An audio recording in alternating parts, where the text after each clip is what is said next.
boa noite a todos. Muito a presença de vocês, tá?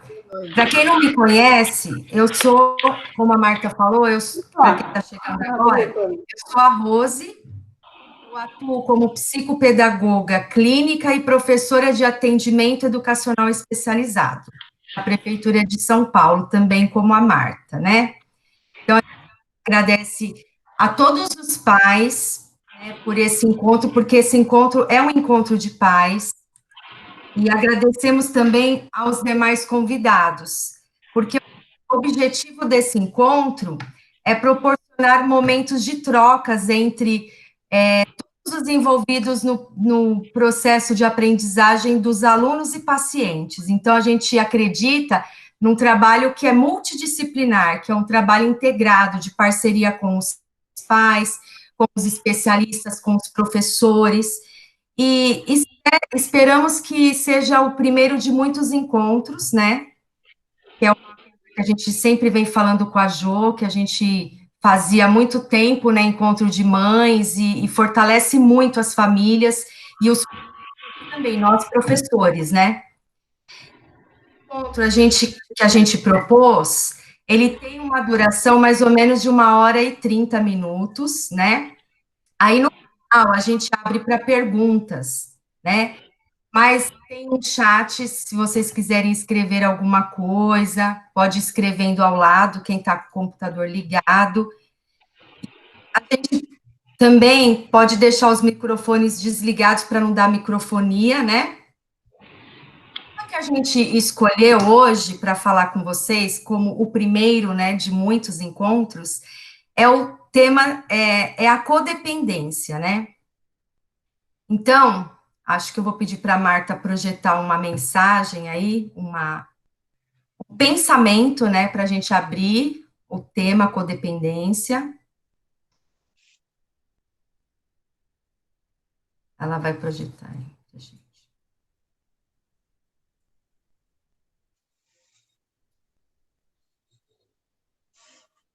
Aqui tá escrito assim: talvez estejamos conectados a pessoas vivendo a vida delas e através delas, por tanto tempo que não nos sobrou nenhuma vida para ser vivida. Então, essa frase é a frase que a gente quer abrir esse nosso tema de codependência, né? É bem forte, né? E bem importante, né? Então, Alice, a codependência é, portanto, um transtorno emocional definido como tal entre as décadas de 70 e 80. Essa definição, primeiramente, estava relacionada aos dependentes químicos, mas hoje é estendida a qualquer quadro de dependência excessiva. Então, nós vamos falar de uma codependência emocional, porque antigamente a codependência ela começou, né, com as pessoas que tinham dependência química. Tem vários tipos de outros estudos que mostram que a codependência, ela também pode ser emocional, né? E aí, a gente começa trazendo, a gente trouxe alguns convidados, né, para falar para vocês sobre esse tema, para os pais, e cada um vai abordar esse tema de acordo com as suas vivências e as suas experiências, né, no seu ramo de vida, de trabalho. E aí eu passo a palavra para a Jo Nunes. Quem não conhece a Jo Nunes, ela é a fundadora da Associação Brasileira da Síndrome de Williams. E eu abro com uma pergunta para a Jo. Jo, na sua experiência como mãe de criança com síndrome de Williams, você considera que pode existir codependência nessa relação mãe e filho? Oi, gente, boa noite. Com certeza, porque a gente, no começo, a gente não percebe que é uma codependência. Ela começa com a gente querendo proteger esse filho, né? E a gente começa a proteger, né? A gente tem aquele diagnóstico lá, a gente não sabe primeiro a gente começa o que tem meu filho, E nesse O Que Tem Meu Filho a gente vai se aprofundando. Muitas vezes a gente passa a vida inteira procurando diagnóstico e não consegue. E aí o que acontece? Né? Com essa luta... Gente, só um minutinho que meu celular está tocando. Peraí. Melhorou, passou. Então, e com essa luta, a gente começa a fazer uma redoma, porque a gente começa a perceber que o mundo dos nossos filhos é tão desconhecido que a gente começa a querer compensar e proteger. E, assim, começa com isso, começa o que é ser mãe, né? Porque ter um filho diferente não é fácil, né? Eu fiquei 7 anos de luta, batendo de porta em porta, tentando saber o que tem meu filho, o que tinha minha filha. E a minha filha, e eu fiquei todo esse tempo, e tem a angústia. Muitas vezes a gente tem que abrir mão de muita coisa, né? Eu trabalhava fora, eu tinha toda uma vida, e de repente eu tive que até escolher o que eu queria. Ou eu cuidava da minha filha ou a minha carreira. E muitas vezes, eu acho que todas as mães, muitas vezes não, eu falo, a maioria das mães abre mão dessa carreira. Né? Se a gente perceber, muitas vezes, a maioria das mães que tem um filho com deficiência nem consegue trabalhar. Porque você vai, né? Você entra numa empresa, você tem que faltar, tem as terapias, tem a escola que chama volta e meia você tem que estar ali. E aí você vai se centrando só naquele filho. E vai passando muito tempo e você faz aquela redoma. E aí, essa redoma, você começa a não querer, assim, largar a mão. E o que eu vejo que essa codependência, ela atrapalha muito na vida independente dos filhos. Atrapalha, né? Assim, eu tenho até um exemplo, tem um grupo com 70 pessoas com síndrome de Williams, né? Que tem deficiência intelectual, muitas vezes é até confundido com autismo. E nesse grupo, quando eu montei esse grupo, eu fui consultar todos os pais, porque eu vi que o índice de depressão neles era muito alto, por conta de a maioria não ter contato com os outros da mesma síndrome. E eu, como não tenho nada para fazer, eu resolvi montar um grupo com 70. E nesse grupo, eu vejo, a gente tem muito debate, e eu vejo muita frustração na própria pessoa. Eles querem trabalhar, eles querem namorar, eles querem ter uma vida normal. E muitas vezes, em alguns debates, fala, por que o meu irmão vai na balada e eu não vou? E aí você começa a ver isso. Eu lembro que quando eu montei esse grupo, a maioria das mães falaram que os filhos não têm maturidade para participar do grupo. E eu insisti, né? E como eu estou no grupo, os pais aceitaram. E um dos mais comprometidos, que a mãe dizia que era comprometido, ele postou um vídeo pilotando uma moto e falando, gente, olha eu pilotando a moto escondido da minha mãe. Então é mais ou menos isso. A gente começa a perceber que muitas vezes não é que os pais não querem acreditar no filho, mas essa subproteção começa a reprimir isso, né? Porque assim os filhos começam a ficar muito dependentes dos pais, né? E os filhos vão ficando muito dependentes. Então é uma luta, sim, é mais ou menos isso.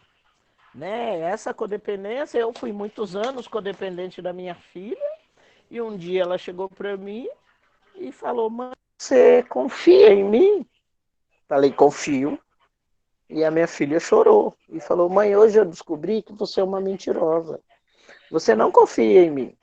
Você me leva dentro da sala de aula, eu desço para brincar, eu moro em prédio, né? Toda hora você está olhando pela janela. Eu nunca fui numa padaria sozinho, a menina tinha 11 anos. Eu nunca dei de ônibus sozinho e você não confia em mim. Você hoje mentiu para mim. E eu comecei a tentar rever isso. Porque como? Porque assim, o mundo ele está difícil para todos. né? Ele está difícil para qualquer pessoa, ele é perigoso para qualquer pessoa. E aí, como que você soltar um filho com deficiência intelectual que fala com todo mundo, ingênuo, num mundo desse? E eu tive que rever os meus conceitos, porque assim foram coisas assim que tinha dia que eu achava que eu ia desistir, que eu ia chegar para ela e falar, olha, eu não confio mesmo em você e tá tudo certo, né? Mas graças a Deus, com muita luta eu consegui. Escola, né? Na escola a gente começa até na escola, porque a gente começa, né, acaba tendo essa insegurança, a maioria dos pais, e assim, a gente fala, ele não sabe se proteger. Eu acho que a maioria das mães que estão aqui já falou, eu queria ser uma formiguinha, uma mosca para estar dentro da sala de aula para saber o que acontece. Porque a nossa vontade é essa. Né? Eu já tive casos de mãe de subir em muro para olhar lá dentro da escola. Nós fizemos um debate até, acho que com o pessoal do Cefai Campo Limpo. E uma mãe, ela morava num prédio perto da escola. Olha a que ponto que ela chegou. Ela comprou um binóculo e ela passava o dia inteiro nos horários de aula com binóculo olhando o filho. Então, a gente chega num ponto que a gente mesmo não acredita. E a gente, assim, a maioria fala, imagina, eu não sou assim. Por muito tempo eu pensei isso.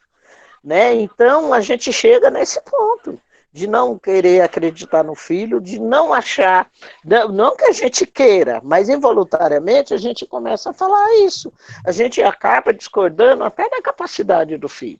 Eu sei, assim, né, aqui tem algumas mães que é da Associação Síndrome de William que está acompanhando, e eu vejo isso muito claramente. Quando a gente começa esse assunto de codependência, a maioria fala, mas o meu filho é mais comprometido. Sempre tem uma desculpa para isso. Não, ele é mais comprometido, não, ele é mais ingênuo. E, gente, nós não estamos criando um filho com deficiência, nós estamos criando uma pessoa. E nós temos que preparar ela para a vida. Porque a gente, eu acho que a maioria aqui já fez uma pergunta, o que vai ser do meu filho quando eu não estiver mais aqui? Só que eu também já fiz muito essa pergunta. E eu nunca fiz uma pergunta contrária. O que vai ser de mim quando se meu filho ir primeiro? E aí o que eu vejo essas mães, a maioria, elas abrem mão de tudo e vivem, né? A maioria, a nossa realidade no Brasil é essa, mas convive, tem um benefício. E aí, só que quando esse filho se vai, tira esse benefício. E aí, o que a gente faz? Porque graças a Deus, eu relutei muito e a minha necessidade, eu não pude parar, né? Sempre trabalhei informalmente, mas eu sempre trabalhei. Porque eu fico pensando, a maioria eu acho que não sabe, mas a minha filha já faleceu, faz 10 anos que ela faleceu, e eu fico imaginando, porque eu não teria mais idade para voltar no mercado de trabalho. E essa é uma outra realidade, porque essa mãe depois, ela vive do quê? Ela não tem o que fazer, ela não tem como trabalhar, e essa é uma realidade. Eu, quando estava no Conselho Municipal da Pessoa com Deficiência, nós acompanhamos muitas mães que chegou nesse ponto de não ter mais o que fazer. Então, a gente fica muito preocupado com tudo isso. Então, gente, eu só quero, estou pontuando, eu acho que o melhor é a gente ouvir as mães. Isso mesmo, Jô. Eu vou passar a palavra para a Fernanda, que a gente vai também querer saber um pouquinho sobre esse assunto lá na clínica, né? Como ele chega, se ele chega para na clínica, né? Então, assim, Fernanda é a psicóloga. Cadê a Fernanda? Oi? Tem uma pergunta para você, Fernanda. As pessoas têm dificuldade, às vezes, de reconhecer a codependência, como a Jo falou, né? Esse tema tem chegado nos consultórios. Como que você vê isso? Como você percebe isso quando as mães chegam lá com os filhos? Fala para a gente um pouquinho. Boa noite a todo mundo que está nos ouvindo, nos vendo. Antes de eu responder a pergunta da Rose, eu queria agradecer o convite de estar aqui com vocês essa noite e fazer uma breve apresentação, né? Eu sou psicóloga clínica, também sou pedagoga, tenho especialização em terapia familiar, também formação em psicanálise, trabalho como psicóloga clínica numa clínica particular e eu sou professora da rede municipal de São Paulo. Trabalho com ensino fundamental, né? Vou responder então, Rose. Sim, sim. Tem dificuldade de muitos pais, muitas mães têm dificuldade, sim, de reconhecer a codependência, né? E esse tema chega nos consultórios, né? A gente Uhum. trabalha com isso, né? Porque o trabalho com a criança é juntamente com a família, não dá para separar as coisas, né? Então, é muito comum a codependência. Mas antes de falar um pouquinho da minha experiência clínica, eu gostaria de dar algumas considerações do ponto de vista teórico, mas bem rapidamente, né? Sobre a codependência. Então, o que é uma codependência? Acho que a Rose abriu aí, né, falando, né, sobre isso, e o codependente sente-se fortemente ligado a pessoas, principalmente com sérias dependências. Só que a codependência, ela afeta as duas pessoas, como a Jo falou, né? Não é só a mãe ou o pai, a criança também, né? O deficiente também. Então, nessa relação, há um prejuízo para as duas pessoas, né? O que acontece? O codependente, ele não ajuda o dependente a melhorar, a ser autônomo, a ser independente, né? Por que isso acontece? Porque o codependente acredita que a felicidade dele depende do outro, né? A Jo acho que falou super bem, né? Super, super bem sobre isso, né? O pai e a mãe, ele precisa estar nessa relação de dependência para sentir, nossa, estou fazendo o meu papel de mãe, de pai, né? Só que isso prejudica a criança se desenvolver, né? A criança, como a Jo falou, a se tornar um ser independente, né? Então, quando a gente fala de codependência, muitas vezes bate uma dúvida, e será que eu sou codependente do meu filho? O que será que quais são as características, né? Ela não é facilmente detectada, não é? Até porque, gente, cuidar do outro, se preocupar com o outro, todo mundo faz, né? Todo mundo faz. Ah, eu me preocupo com meu filho, eu cuido do meu filho. Mas o que caracteriza uma codependência? É uma preocupação excessiva, né? É uma anulação de si mesmo, e aí, quando ocorre essa anulação de si mesmo, isso é um problema, tá? Então, não devemos viver em função do outro. A gente precisa dar oportunidade para o outro também se desenvolver. Então, vamos lá. A Marta, acho que vai colocar algumas características, né? Eu tirei essas características de um livro que se chama Codependência Nunca Mais, de uma autora que eu acho que a pronúncia deve ser assim, Melody Beach, deve ser essa a pronúncia do nome dela, mas o livro se chama Codependência Nunca Mais. Marta, você pode projetar? Projetou, né? Deixa eu colocar aqui. Então, essas são as características de uma codependência. Se considerar responsável pelo outro, essa responsabilidade se dá sobre os sentimentos, pensamentos, ações, escolhas, desejos, necessidades e até pelo destino do outro. Sentir ansiedade e culpa quando o outro tem algum problema. Sentir obrigação de ajudar e resolver o problema do outro. Essa ajuda pode vir na forma de conselhos, sugestões ou ações. Essas atitudes acontecem diante de solicitações ou não. Sentir raiva quando não consegue ajudar de forma eficiente. Culpar os outros pela situação que está e como se sente. Acreditar que o outro está o levando à loucura. Não acreditar que está sendo apreciado o suficiente pelo que faz. Achar que não é bom o bastante. Resumir a sua vida em ser necessário para o outro. Então, essa é alguma das características, mas vocês podem estar falando assim, Fernanda, mas a gente sente isso, alguma hora na vida a gente sente isso em relação ao filho, ao marido, ao, sei lá, né, a uma pessoa, né?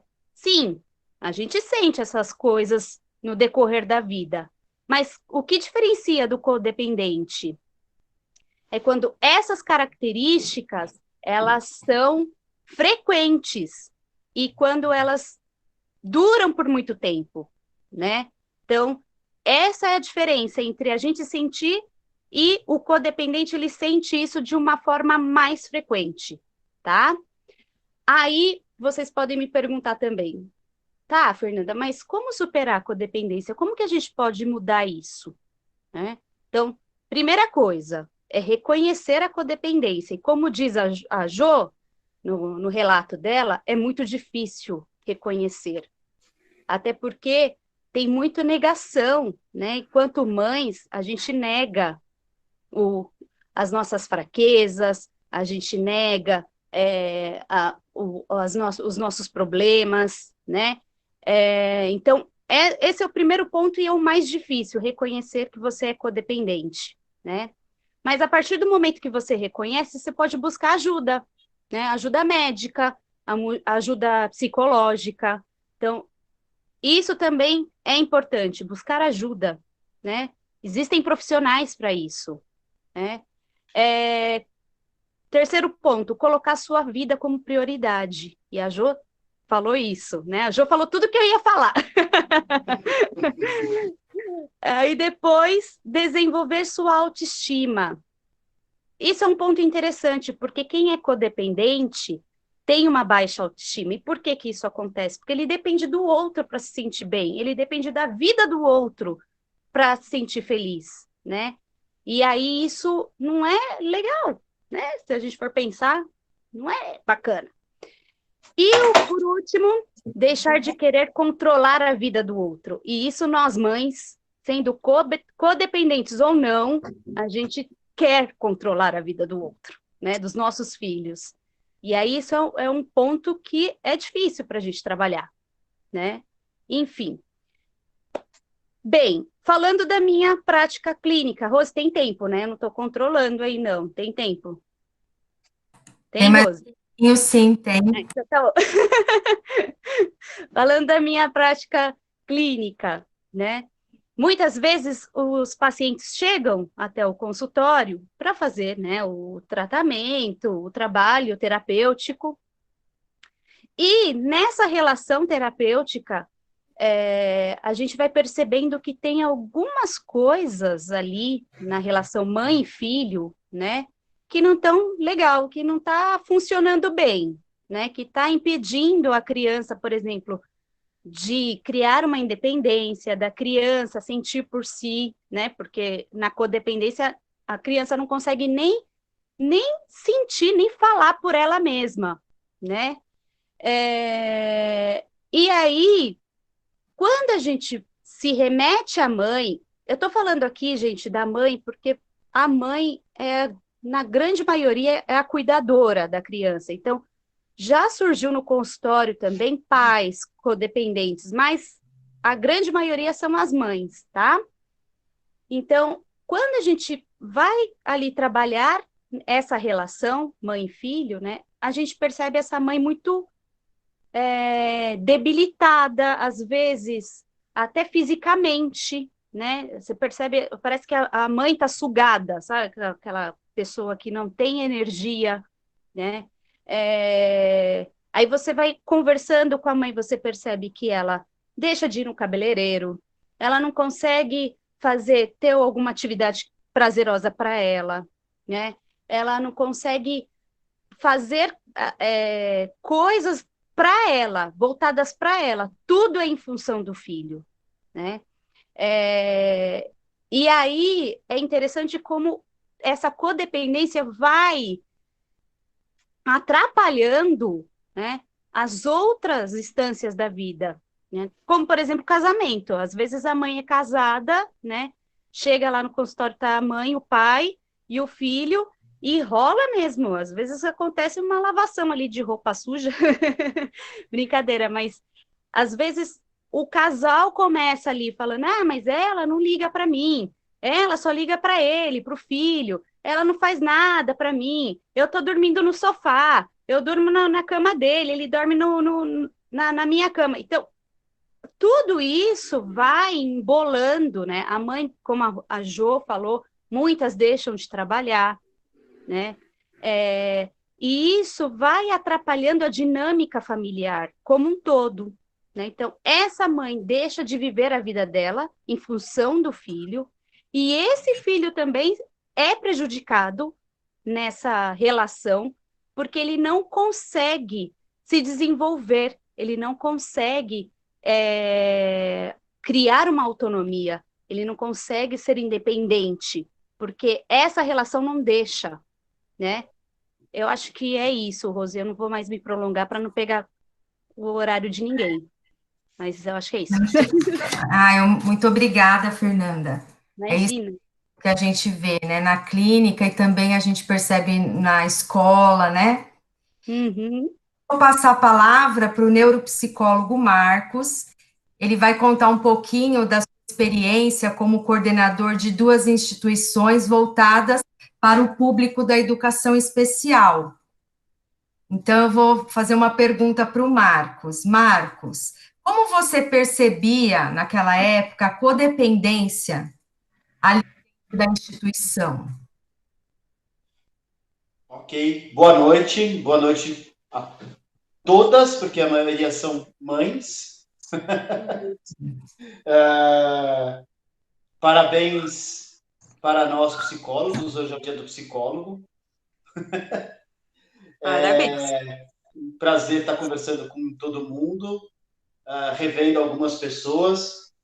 Um prazer especial, né? Uma satisfação especial por estar revendo a Jo.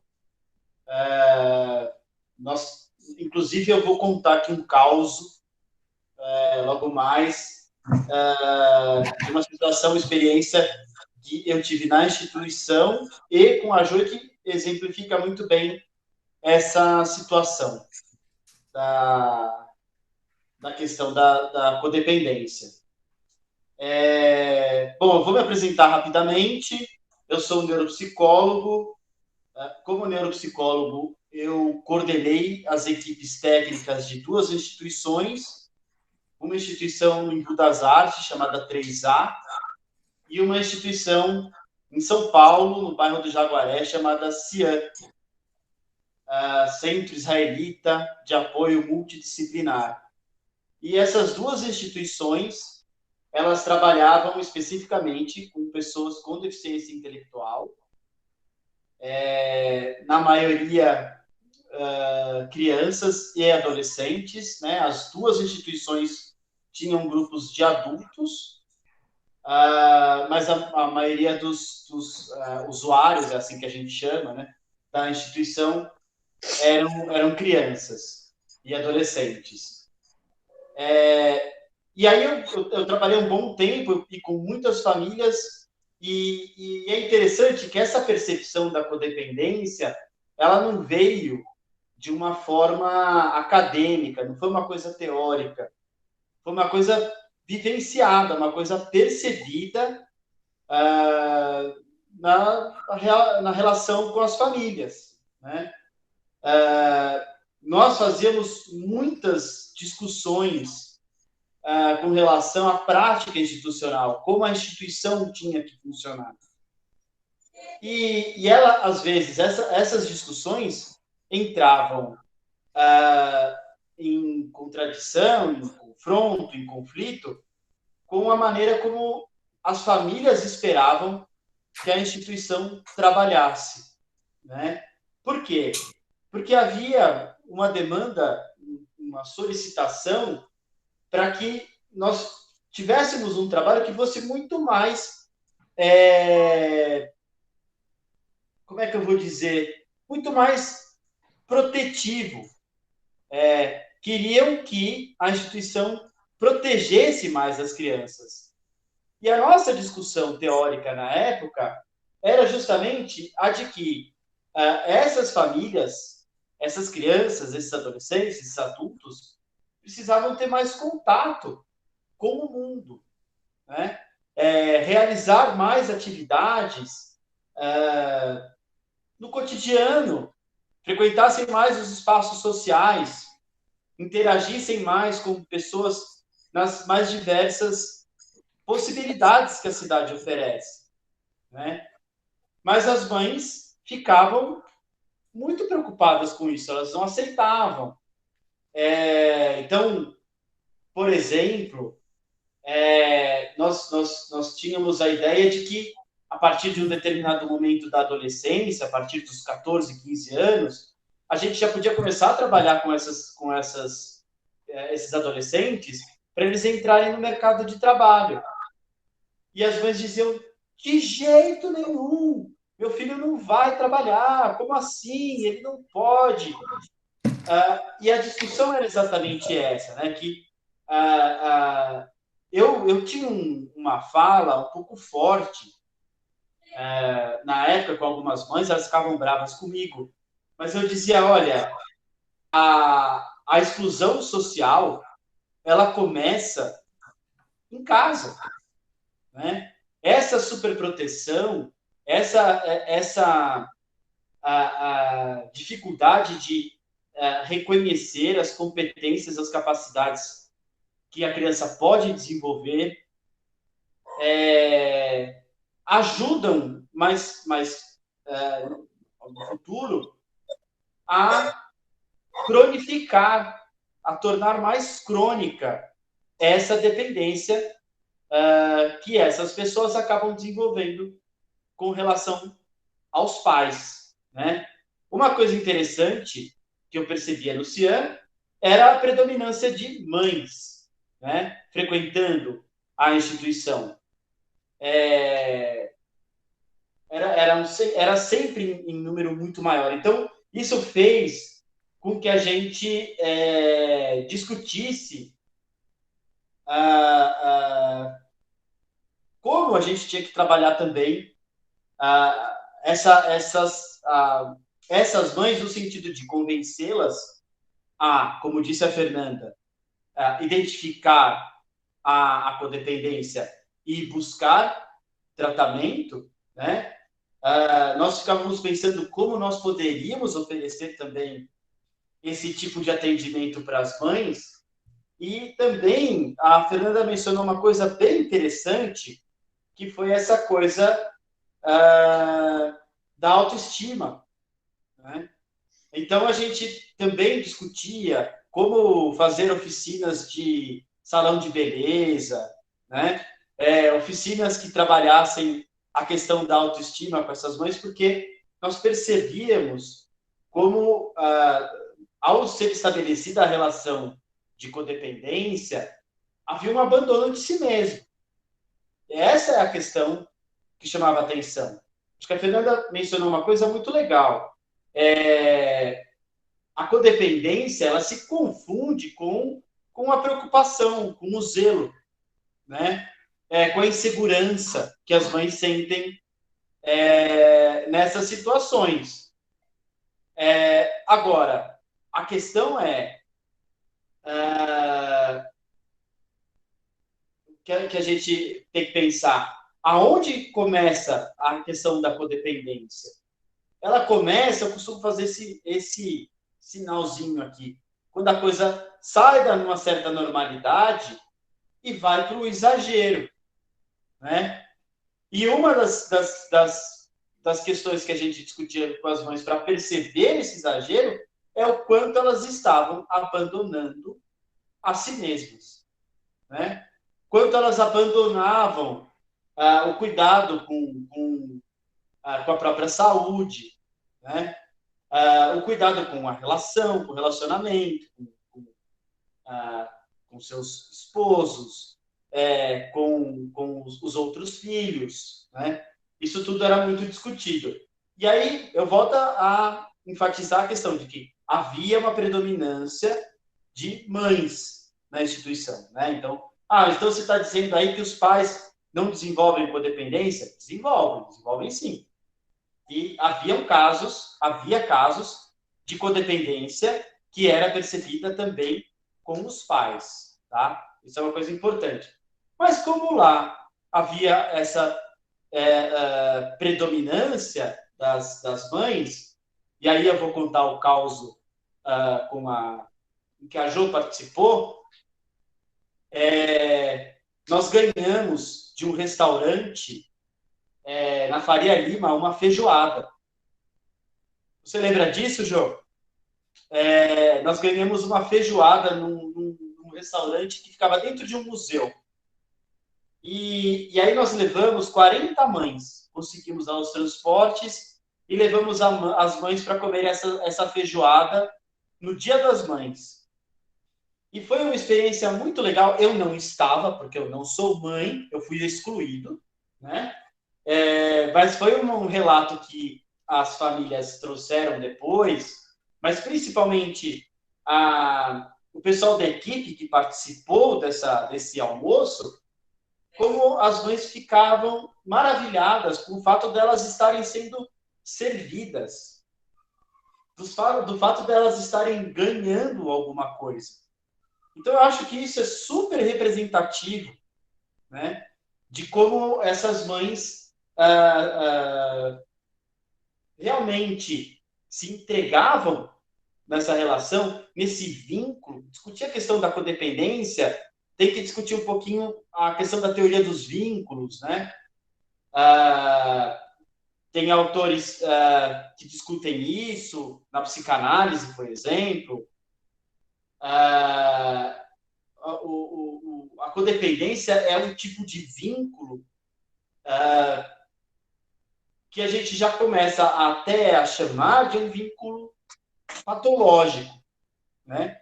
Não é bom para a mãe, porque ela adoece nessa relação, né? Psicologicamente, emocionalmente, e acaba não sendo bom para os seus filhos, né? Os seus filhos, no caso, os seus filhos com deficiência intelectual. Aí eu acho que eu já passei um pouquinho do meu tempo, mas, enfim, acho que era isso que eu queria trazer hoje nessa conversa. Obrigada, Marcos, é isso mesmo. E a codependência, será que ela aparece também no âmbito educacional? Então, para responder essa pergunta, eu convido a professora doutora Marta, que atua, né, no atendimento educacional especializado, para falar para a gente. Tá por aí, Marta?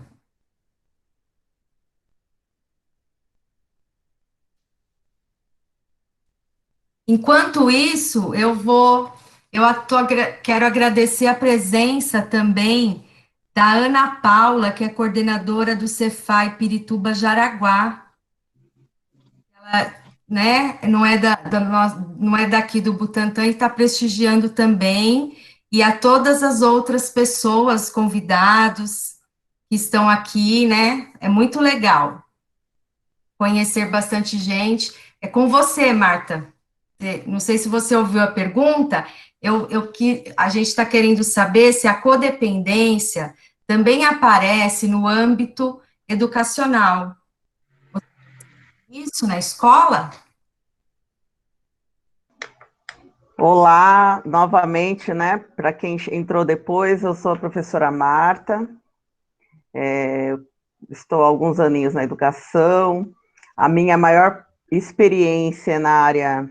Eu estava aqui ouvindo vocês, né? Principalmente o Marcos e a Fernanda, eu estava aqui pensando, como que eu posso contribuir, né, com esse nosso diálogo? A maior parte do tempo, né, eu tenho basicamente 20 anos atuando na educação, e a maior parte da minha experiência, inclusive da minha formação, né, específica, é na área da deficiência visual. Então, eu acho que é importante, né, a gente trazer também, né, eu tenho observado pelas mães, né, pelo menos as que se apresentaram aqui, tanto no chat quanto no início, né, fizeram a apresentação oral, nós temos observado aqui bastante a questão da deficiência intelectual, né, mas eu venho, então, para agregar e para falar que quando a gente fala da codependência, ela na relação mãe e filho com deficiência, ela vai além, né, por mais que quando pensamos na deficiência intelectual, a gente pensa muitas vezes, né, dessa dificuldade de compreensão, né, então me parece, né, que as pessoas, né, ficam, a família, a mãe, enfim, né, quem está ali no entorno deve, né, inclusive ter uma preocupação maior, logicamente que a gente tem graus diferentes, né, não dá para generalizar, mas eu escolhi hoje para falar um pouco da minha experiência na área da deficiência visual. Hoje estou, né, na Prefeitura de São Paulo e atendo diferentes deficiências, mas fiquei 10 anos na rede estadual de ensino, e fiquei um tempo também numa rede da cidade de Santana de Parnaíba, que é aqui próximo a São Paulo, capital, e eu estava aqui ouvindo, quando a Fernanda trouxe as características, e eu fui lembrando de uma mãe, logicamente que a gente não pretende expor, né, ninguém, mas assim, eu lembrei bastante de uma realidade que vivenciei, então eu vou expor aqui, nessa minha fala, duas questões, né?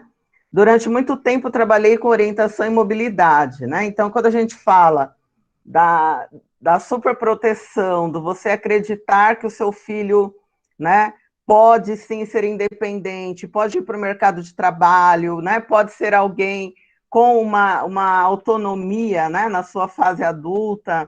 E quando a gente pensa, vamos pensar agora comigo a questão da cegueira, gente, né? O ir e vir daquele filho que não detém a visão, né?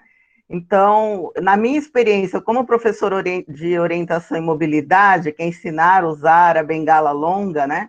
Que para a pessoa com deficiência visual é praticamente, eu falo que é como tirar a CNH, né? Porque a partir do momento que ele tem a autonomia, ele sai ali do entorno, né, da barra da saia da mãe, né? Ele anda São Paulo, né, toda. Eu nunca esqueço, então eu vou trazer dois relatos breves. Eu nunca esqueço de um aluno, hoje ele é adulto, Bruno, mora na cidade de Francisco Morato. Hoje ele é vocalista de uma banda, ele já tem hoje os seus 28 anos, e eu nunca esqueço, quando comecei o trabalho com ele, ele tinha ali seus 13 anos, a mãe muito insegura, né, temia demais, levava até a escola, aguardava o período de aula, né, levava para a sala regular, levava para a sala que eu fazia o atendimento no contraturno, aguardava, essa mãe tinha muitos filhos, né, e como nós já vimos nos outros relatos, é tudo muito parecido, né, inclusive tinham muitos filhos com idades aproximadas à idade do Bruno. Cheguei a conversar com irmãos, né, que às vezes quando a mãe não levava, o irmão levava e ficava conversando comigo. Acho que vale a pena destacar aqui também a questão do como o outro se percebe, né, nessa relação, o irmão, né, a questão do luto também, né, porque os irmãos também percebem. Isso é tão triste, gente, é tão antagônico, mas eu já vivenciei situações do irmão perceber, né, fazer uma interpretação, lógico que deturpada, mas ele achar que o irmão com deficiência tem mais atenção que ele, né? Isso é tão complicado a gente pensar.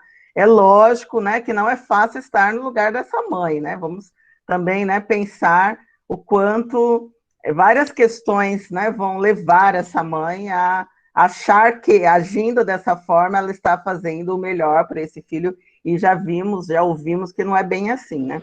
Mas aí, voltando ao relato sobre o Bruno, eu lembro que essa mãe temia muito, e como o Marcos trouxe, Ali a região oeste de São Paulo, né, nós temos o Lar Amara, uma instituição especializada em deficiência visual, que oferece formações, né, cursos de capacitação para o mercado de trabalho, para a pessoa com deficiência visual, a partir dos 15 anos. E foi todo um dilema para eu conseguir convencer essa mãe que o Bruno era capaz, né, que ele tinha condição de fazer o curso, né? Para quem conhece a Grande São Paulo, Francisco Morato está a aproximadamente 40 quilômetros, então ele teria que vir de trem, né? Imaginem o coração dessa mãe, né?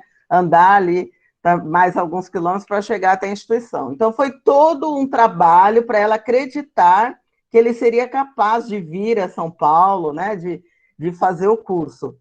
E um dia, numa conversa com ela, a Jo trouxe a questão do BPC, né, do benefício de prestação continuada. E ela disse assim para mim, professora, mas o Bruno tem o BPC, por que a senhora quer que ele trabalhe? Né? A senhora quer que ele trabalhe. E aí eu falei para ela, você acha que o BPC é um salário, né? É tudo que o Bruno merece, né? Não desmerecendo, lógico que é muito útil para muitas pessoas, mas o Bruno tem potencial. Ele tem condição, né, de ter uma profissão, de ir muito além, né? E ele não pode ficar preso ao BPC, né? Ah, professora, mas ele já tem o BPC, né?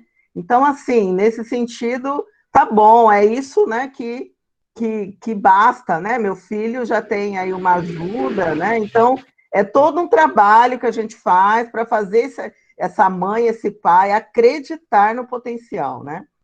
E aí, numa das primeiras aulas de orientação e mobilidade no exterior da escola, né, no entorno, e a gente começa com a OM, né, dentro da sala, sala banheiro, sala refeitório, sala, sala de gestão e assim por diante, e depois começamos a levar o estudante, a pessoa, enfim, a conhecer o entorno, depois traçar o seu percurso até o ponto do ônibus e assim por diante. Numa das primeiras aulas, no entorno, né, na parte externa da escola, essa mãe eu sabia que ela ficava aguardando, mas eu achei que ela estivesse sentada ou fazendo compras, né, tinha um supermercado grande próximo, e nós estávamos andando, né, no quarteirão, no entorno da escola, e quando eu, de repente, olhei para trás, gente, eu vi ela debaixo né, se escondendo de mim, olha que interessante, debaixo de um orelhão, né? Porque eu fiquei imaginando depois como estava aquele coração, né? Porque chegava a calçada e aí eu estava fazendo todo o trabalho para ensinar a atravessar, né? Para observar o semáforo sem a visão, enfim, né? Vocês devem imaginar, né? E aí, quando eu vi aquela mãe debaixo do orelhão, isso já faz uns 15 anos, esse relato que eu estou contando, bem no início da minha carreira, eu fiquei pensando, gente, tudo que eu trabalhei com essa mãe, né? Ela não confia em mim, né? Ela está ali escondida, e ela viu o que eu vi, né? Ela ficou tão sem graça, né? Quando voltamos, eu falei, não, se eu falar, né? Se eu falar, mãe, por que né? Acho que vai ser pior, né? Eu vou fingir, né, que não foi nada, mas esse relato não, né, eu nunca esqueci.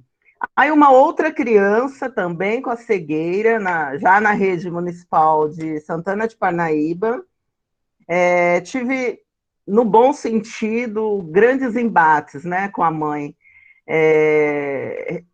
Cheguei a essa escola, recebi uma criança linda, muito, né, bonitinha, muito perfumada, muito fofa, né, Giovana, e filha única. No entanto, o que a mãe pensava, né, com relação foi muito divulgado na escola que chegaria uma especialista, e a mãe esperava uma tutora, né, porque essa criança estava no segundo ano, e até então a mãe colocava comida na boca, né, a mãe trocava roupa, a mãe colocava o sapato, colocava os tênis, né, a mãe dava, acreditem se quiser, né, a comida muito próxima, né, a textura da comida a uma criança com cognitivo preservado.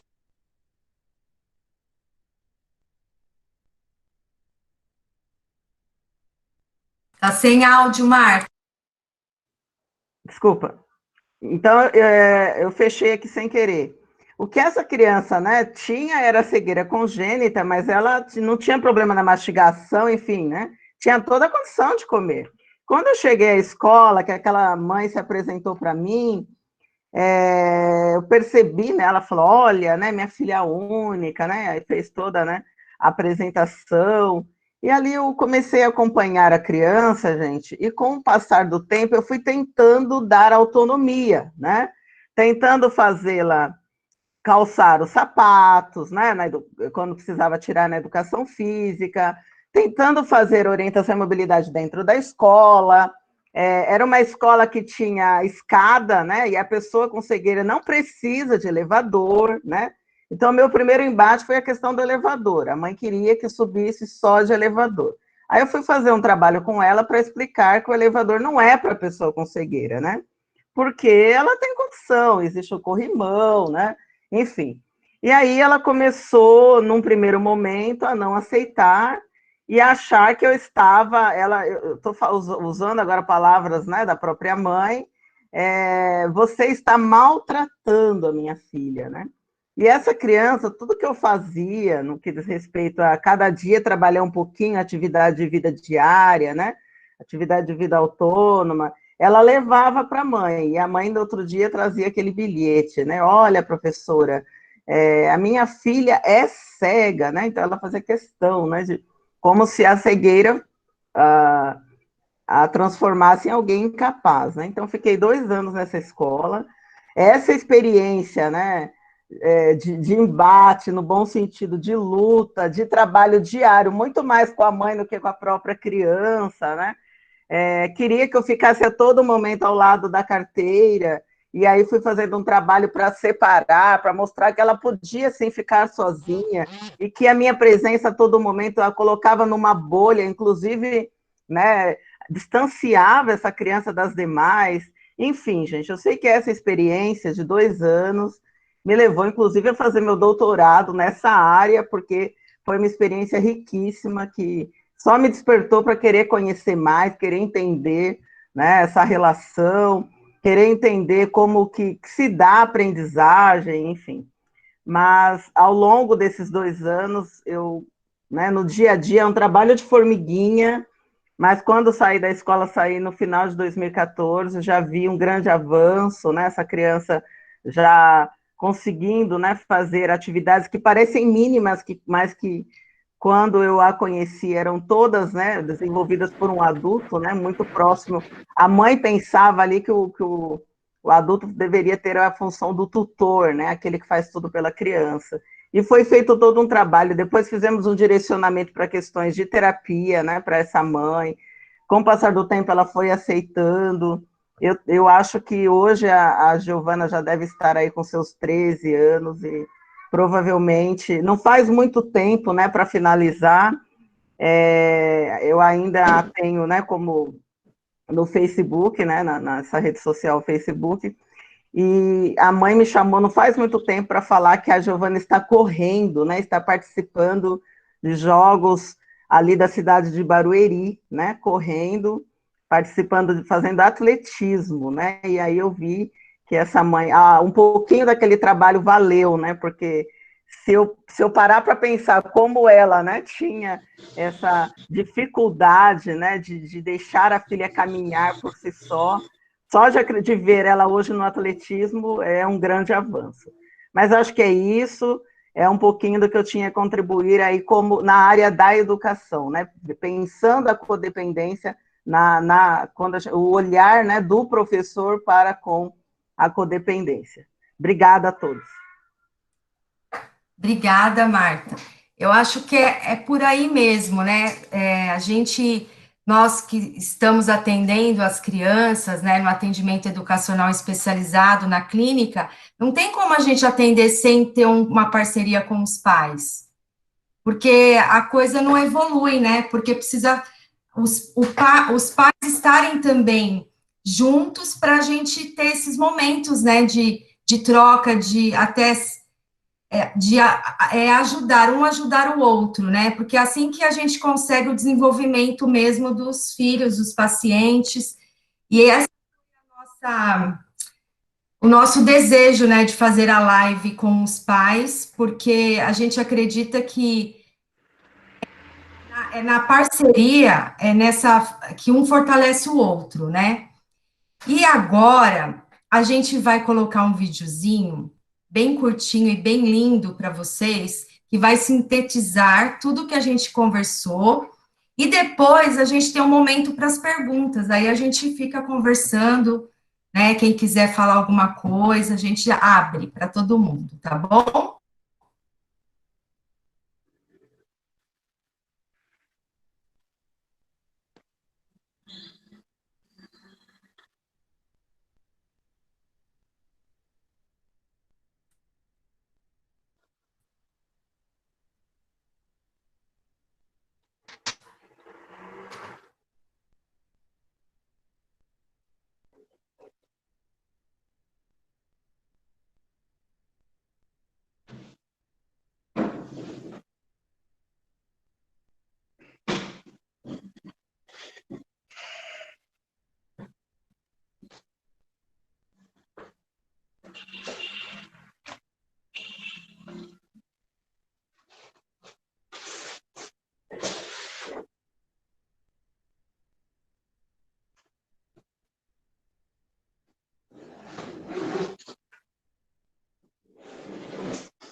Marta, não tem som?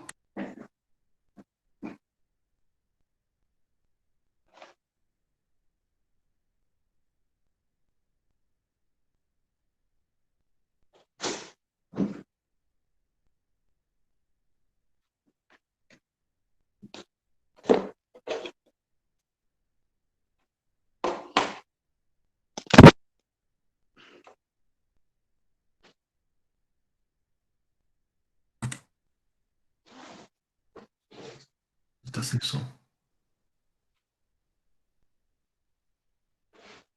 Ele tá sem som. Marta, não tem som, é isso mesmo no começo?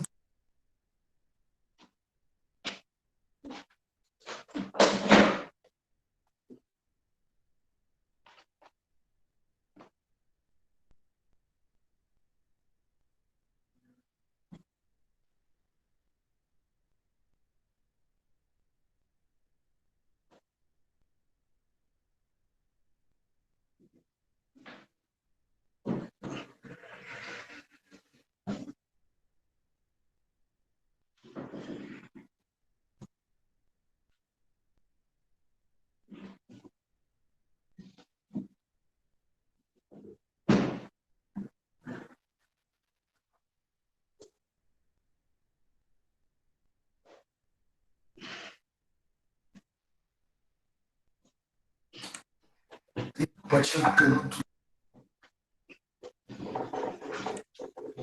Continua sem som, Marta, mas vamos deixar assim.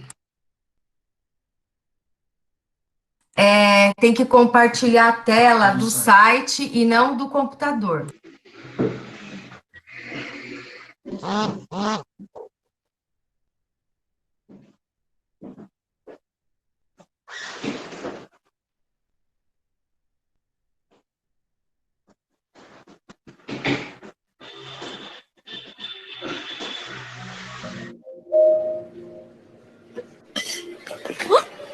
Agora deu. Ok.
Nossa, forte, né, gente? É bem forte mesmo. Ora, a gente abre para quem quiser falar alguma coisa, que achou da nossa, do nosso primeiro encontro, né, de paz. Se quiser fazer alguma pergunta, a gente tem um tempinho ainda. Eu estou falando assim porque acho que cai a conexão, né? Eu coloquei 1h30, pode ser que caia a conexão. Então a gente tem um tempinho ainda. Fique à vontade para conversar. Agradeço a todos os convidados que participaram com essa contribuição, a Jo, a Fernanda, Marcos, Marta. Muito obrigada. E pelos que estão prestigiando, pelos pais, né? Muito legal esse momento. Esse momento é nosso. Agora, podem falar, quem quiser pode...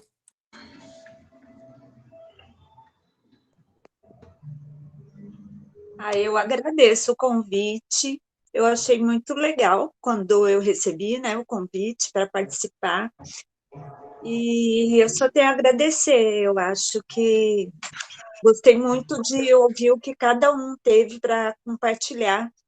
Acho que é muito importante para nós que somos mães, né, ouvir todos esses relatos.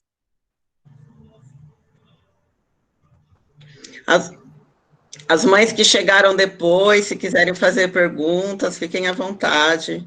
Se quiserem perguntar no chat, a gente faz a leitura.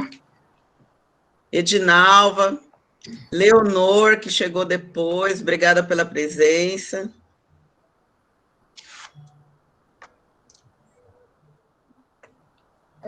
Eu gostaria de colocar que a codependência, quando o filho não tem interesse, minha filha tem 25 anos, mas ela não se interessa pelas coisas, ela, imagino que infantilizada, né, eu acho. As Williams que eu conheço aqui, ela é assim, fica na média da funcionalidade.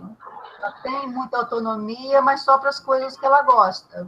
Ela não tem interesse em coisas que são necessárias, de ter compromisso mesmo. Então, como sair disso?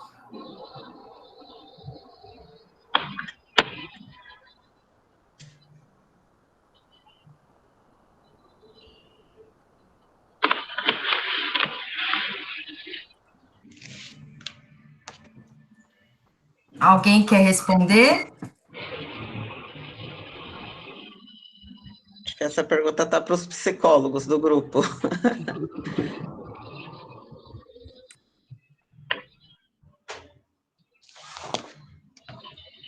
Microfone.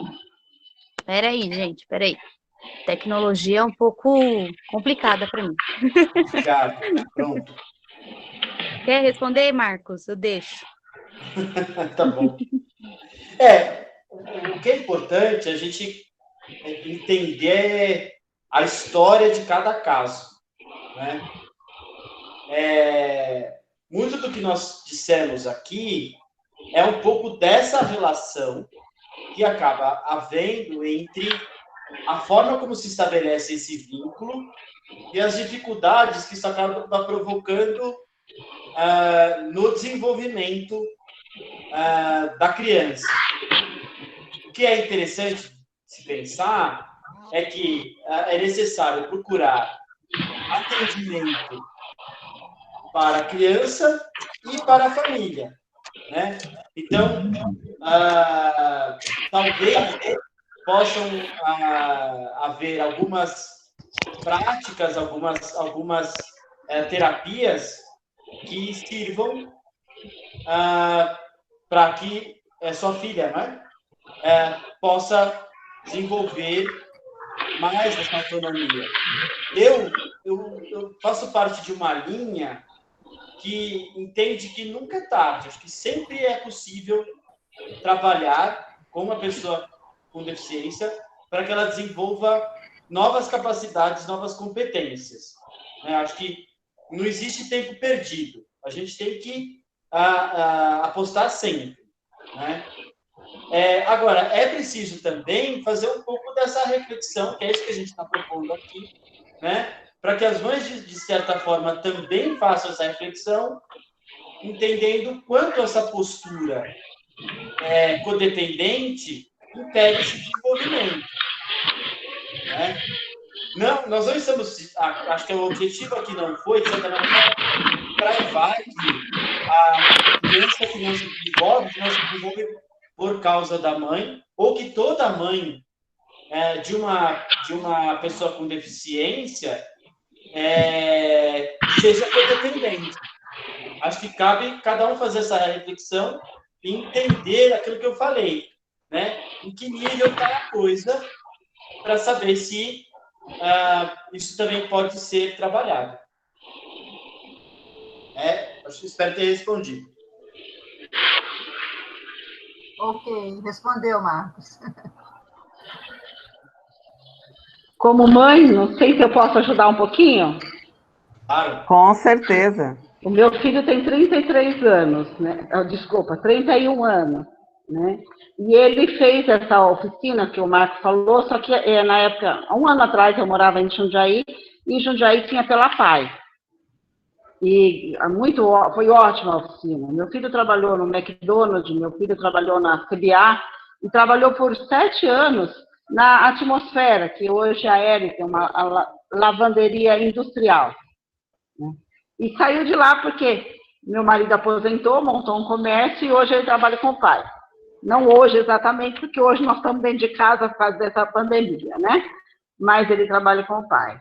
E assim, eu pus o meu filho fazer um pouco de tudo.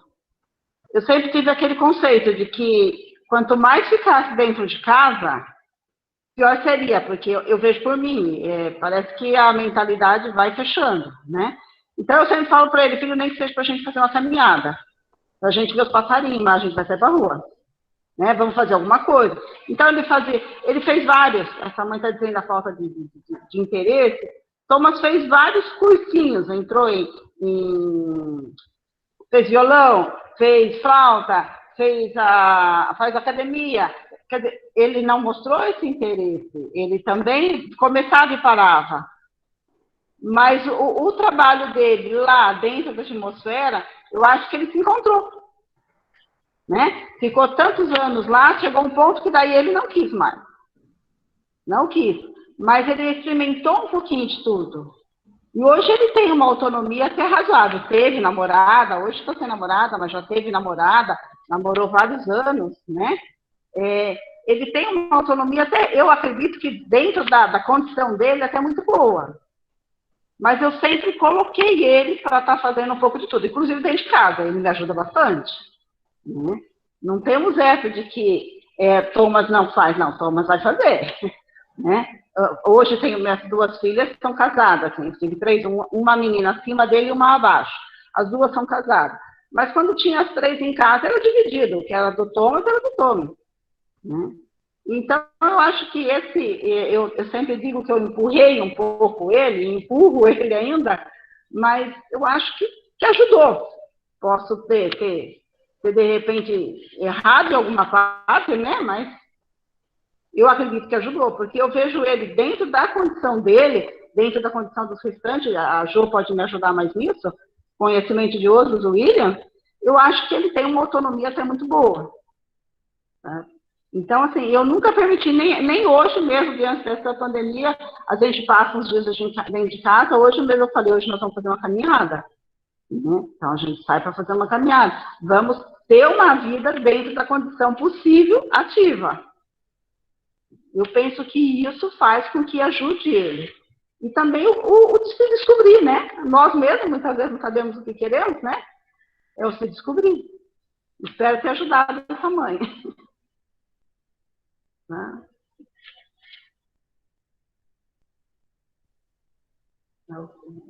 Obrigada, Margarete.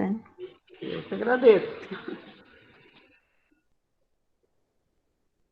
Olha, eu queria falar um pouquinho do caso da minha filha, da Mariana.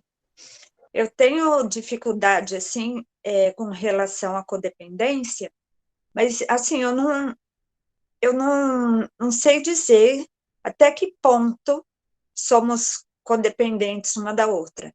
Mas, quando eu conversei pessoalmente com a Rose, ela chegou a me falar a respeito da Jo, e do tanto que ela ensinou para a filha e tudo mais. E eu tentei, no caso, eu tento, às vezes, com a Mariana, ensinar algumas coisas, porque ela quer muito, ela quer aprender, ela quer trabalhar, ela fala em morar sozinha, ela fala bastante coisas assim. Mas na hora de eu ensinar alguma coisa, passar alguma coisa, ela fala, não, eu já sei, eu não preciso, ela briga comigo, ela discute, ela não aceita muito que eu ensine coisas para ela, mas ela também, quando fala em eu fazer alguma coisa por mim, ou eu sair, eu fazer alguma coisa, ela quer sempre estar junto comigo. Mas se alguém chama ela para fazer algo, até mesmo viajar, como ela já foi para outro estado, ela fica sem mim numa boa, entendeu? E eu tenho muita dificuldade em ensinar essas coisas para ela não aceita muito. É difícil mesmo os pais, né? A gente, mãe, querer ensinar. Todas as mães têm dificuldade para ensinar os filhos, porque não é a mesma coisa, né? Do professor, por exemplo, ensinar. Eles têm um pouco de resistência. E assim, como eu estou trabalhando a estimulação cognitiva com a sua filha, estou iniciando, porque ainda não comecei realmente. O que eu percebo? Eu percebo que ela parece ser independente, ela quer ser independente, mas na verdade ela é muito dependente, né? De você. A gente está fazendo atendimento online e você viu que a gente já está cortando essas coisas que tudo ela pergunta para você, né? Isso. Simples, olha, o que é para fazer agora? Pegar um caderno. Mãe, posso pegar o caderno? Mãe, sempre recorrendo a você. E aí, o que a gente está começando a trabalhar agora, antes de começar o PEI, que é o Programa de Enriquecimento Instrumental mesmo, é trabalhar essa independência. Então, ela tem que saber que ela vai fazer sozinha, que ela tem o seu horário, e ela já está melhorando nesse sentido, né? Isso. Eu mando mensagem no celular dela, coisas para ela. Aí ela fala assim, mas você não mandou para minha mãe. Mas verdade. Você tem que falar para sua mãe a sua responsabilidade de imprimir a folha para, né? Eu estou tentando isso, então é por aí. E a questão da gente sempre bater na tecla, a gente tem que acreditar que no potencial deles, tem que ir soltando, tem que ir tentando se distanciar, né? Uhum. E o que eu vejo é que eu vejo diferença nos atendimentos que eu faço, né? Quando as mães, elas pertencem a um grupo, eu dou o exemplo do grupo da Associação Brasileira da Síndrome de Williams, que é um grupo muito forte. Como elas estão mais fortalecidas? É muito importante ter grupo, as mães se unirem mesmo. Então, por isso que a gente está montando esse grupo aqui, porque fica diferente. Fica diferente a relação da mãe, né, com a filha e também com ela mesmo, o filho também. A evolução é muito rápida, né? A gente percebe. Então, assim, a gente vê tantas síndromes e às vezes tantos grupos, né, de deficiências, assim, mas eles não têm um grupo tão forte como o grupo da Associação da Síndrome de Williams. Então, eu sempre dou esse exemplo da Jo, porque é muito, né, muito diferente. É verdade. Bom, eu ouvindo a sua fala, eu vejo perfeitamente essa dificuldade, porque, em primeiro lugar, santo de casa não faz milagre, né? Eu tive muito isso com a Jéssica. Ela sempre queria saber, ela sempre...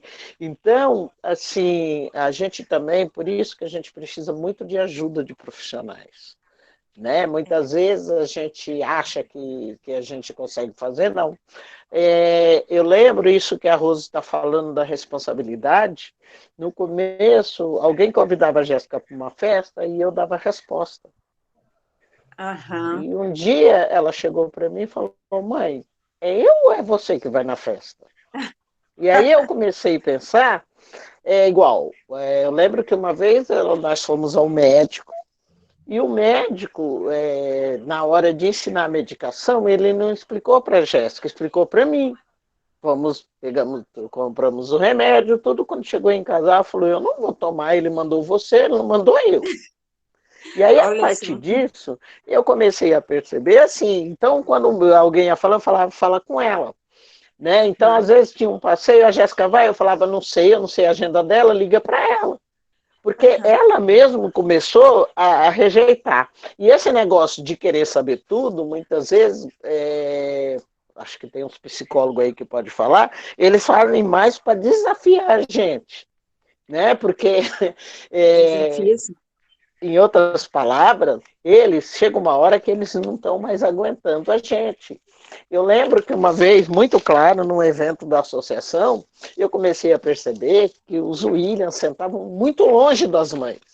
A gente percebe assim, a mãe senta aqui, o filho senta do outro lado, né? Que chega uma hora que eles começam a não suportar mais a gente, né? Às vezes, né, até essa maneira de eu falar, mas é verdade, porque é aquilo do filme, eles começam, eles mesmos cortar o cordão umbilical, né? Então chega uma hora, essa questão do tudo, mãe, eu preciso pegar o caderno, eu vejo isso muito claro na associação.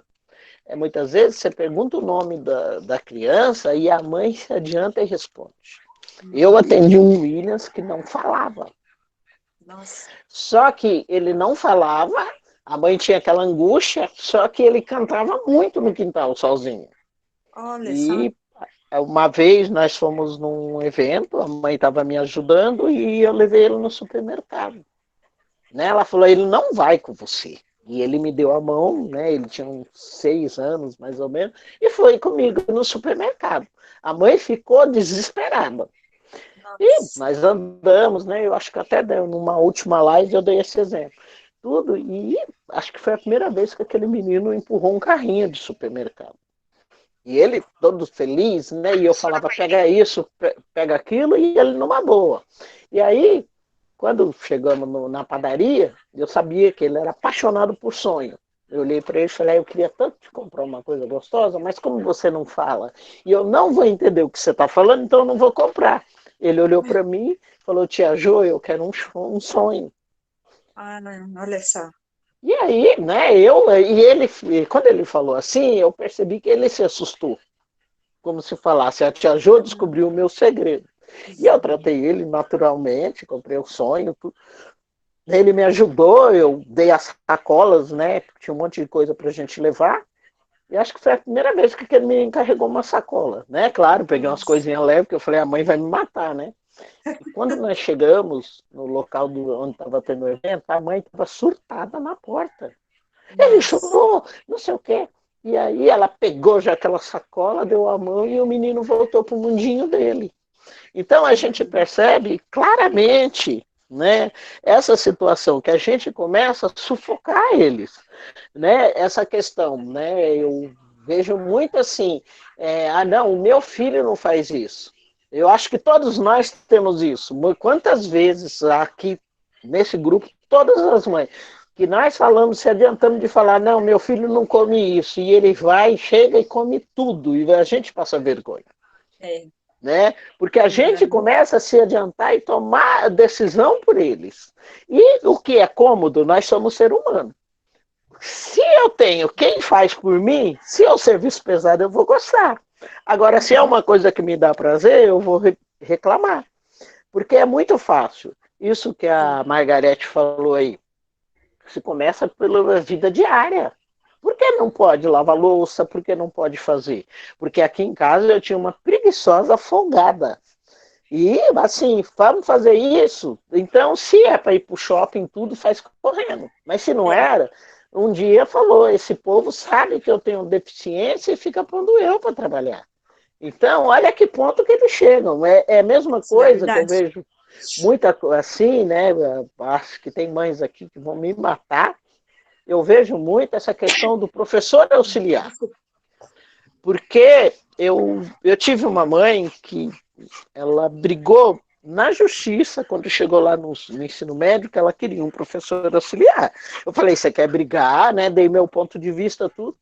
E ela ganhou o direito. Só que passando um tempo, ela me ligou e falou, Jô, meu filho, eu estou percebendo, ela começou a perceber que o filho não tinha autonomia. Porque eu fico imaginando, cada caso é um caso. Né?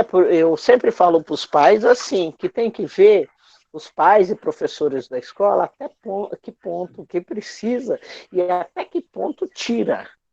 Porque o que eu percebo muito, que chega um ponto, é claro, a criança precisa naquele momento, só que ele começa a ganhar autonomia e ele começa a fingir que, que precisa. entendeu? Ele se torna um dependente.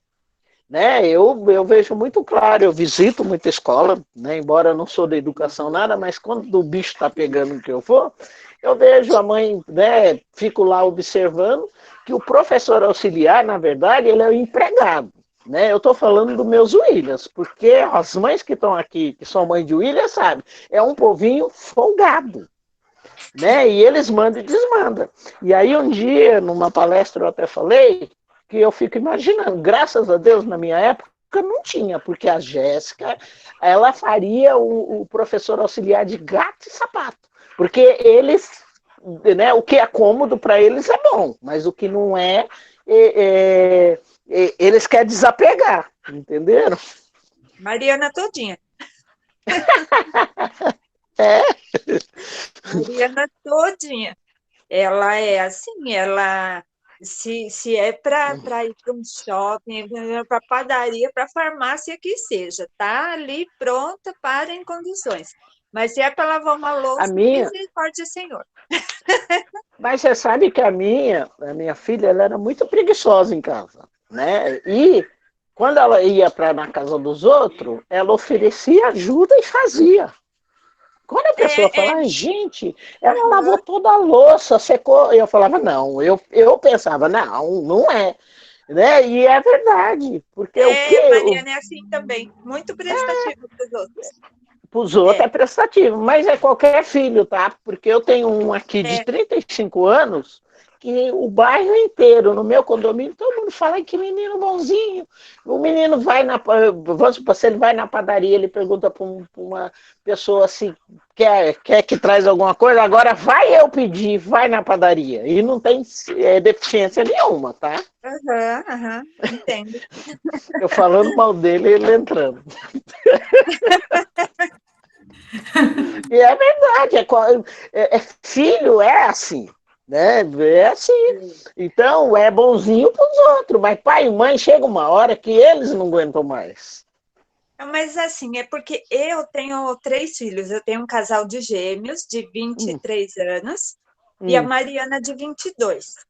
Só que assim, eu criei os 3, eles sempre pareceram muito trigêmeos por causa da idade, né? Da proximidade. Então, eu criei os 3 praticamente igual. E o Marcos e a Amanda, que são os gêmeos, eles, sinceramente, não me deram tanto trabalho nesses quesitos como a Mariana. Mariana dá um trabalhão. Ela está escutando aqui. Mas você sabe que é assim, eu tinha 3 filhos. Todos os meus filhos, eu moro num condomínio que tem 16 apartamentos em cada prédio.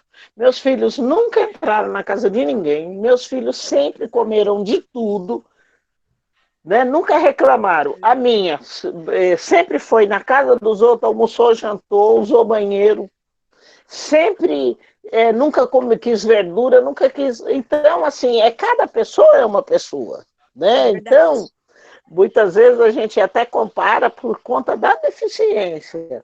E o que a gente vê é a personalidade da pessoa. É igual essa questão. Eu vejo muito, assim, os pais, né, voltando à educação, todo mundo quer alfabetizar o filho. Aí eu sempre pergunto assim, até quando? Como a gente quer, o que a gente quer dizer em um filho alfabetizado? Porque a gente quer uma pessoa alfabetizada ou uma pessoa preparada para a vida? Porque eu vejo assim, outro dia, né, tinha um pai que tinha um filho com síndrome de Down, que estava dentro de casa, tudo, né, já era adulto.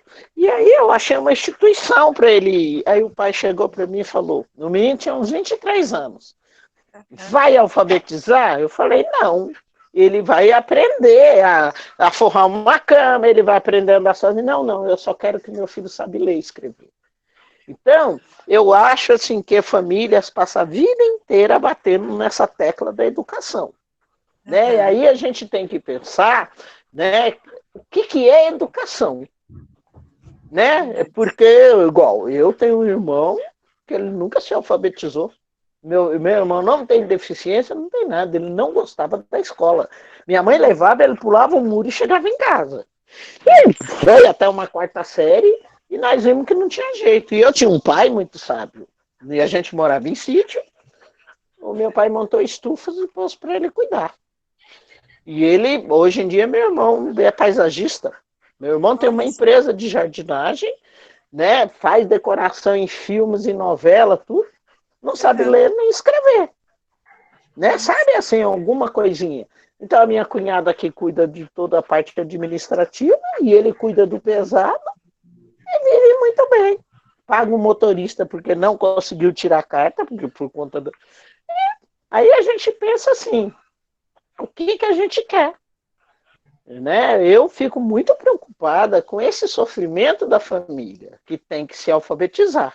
Então, pensa tanto na escola, não pensa em ensinar um filho a forrar uma cama, em lavar um copo, em pegar sua água sozinha.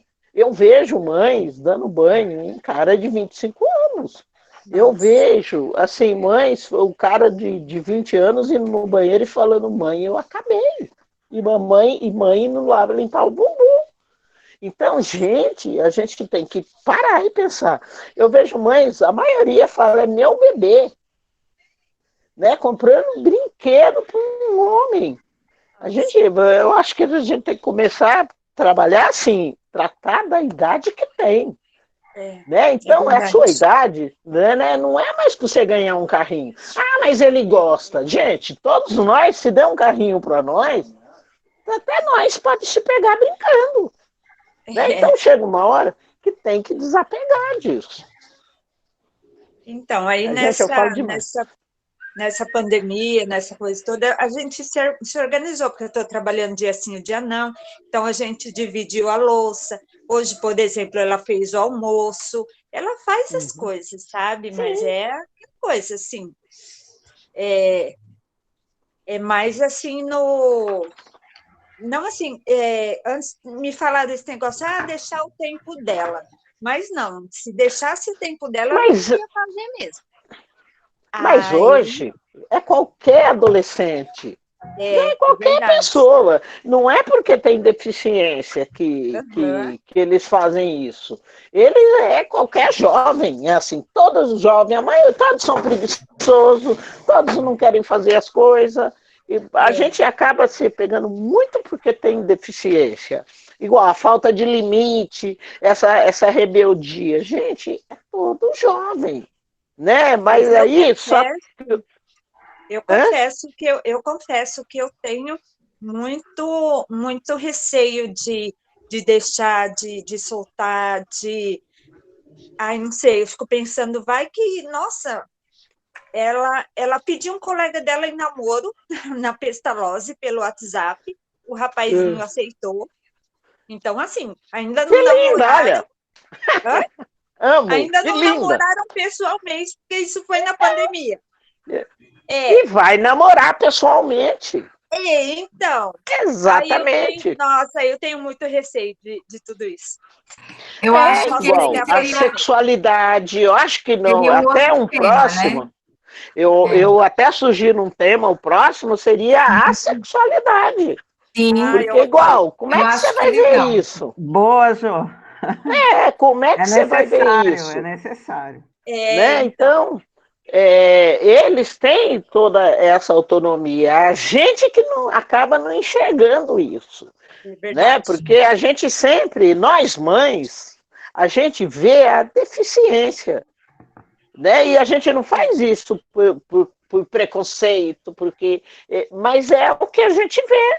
Então, assim, eles aproveitam dessa situação, porque é igual aquilo, quando é coitado, é coitado. Quando é a situação de vítima, eles vão se vitimar. E quando não é, eles vão nos enfrentar. Né?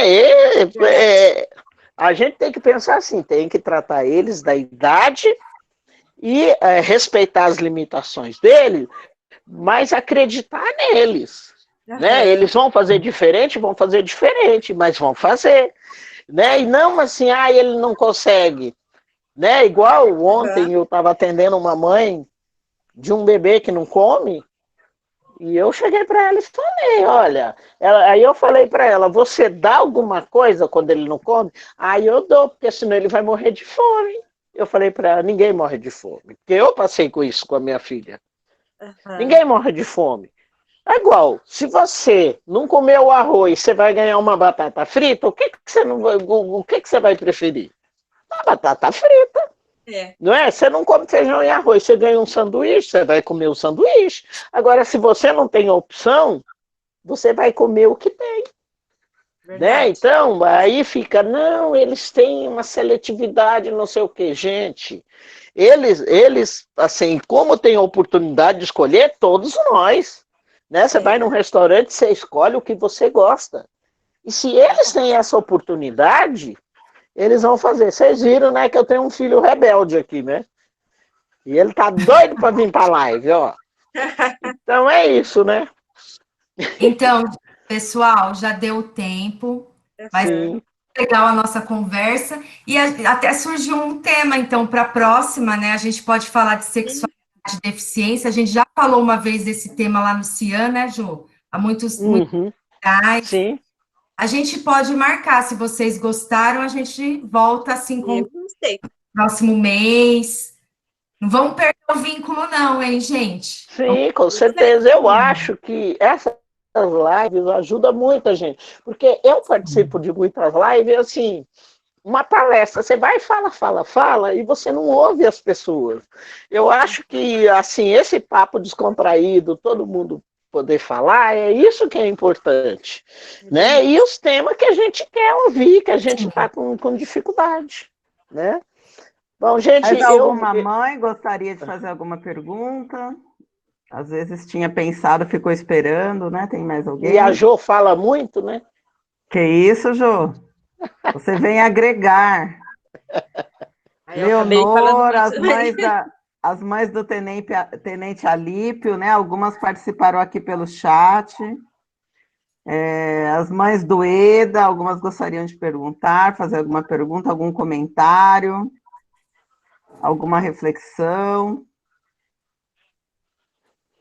Enfim, fica à vontade, Rosa. Então, tá entrando a Joyce agora, no finalzinho. Mas que pena, Joyce. Mostra, Tom. A Joyce está entrando. Nós estamos encerrando, então, nosso encontro, né? E aí a gente depois manda um novo convite para vocês. A gente vai ver uma data que dê para todo mundo participar de novo. Esse horário tá bom para vocês? Foi legal, às 7? Eu achei legal. Eu também, gostei muito. A gente pode continuar com esse horário, e até na quinta-feira mesmo, né? Isso. Né? Então, a gente marca quinta é perfeita para mim.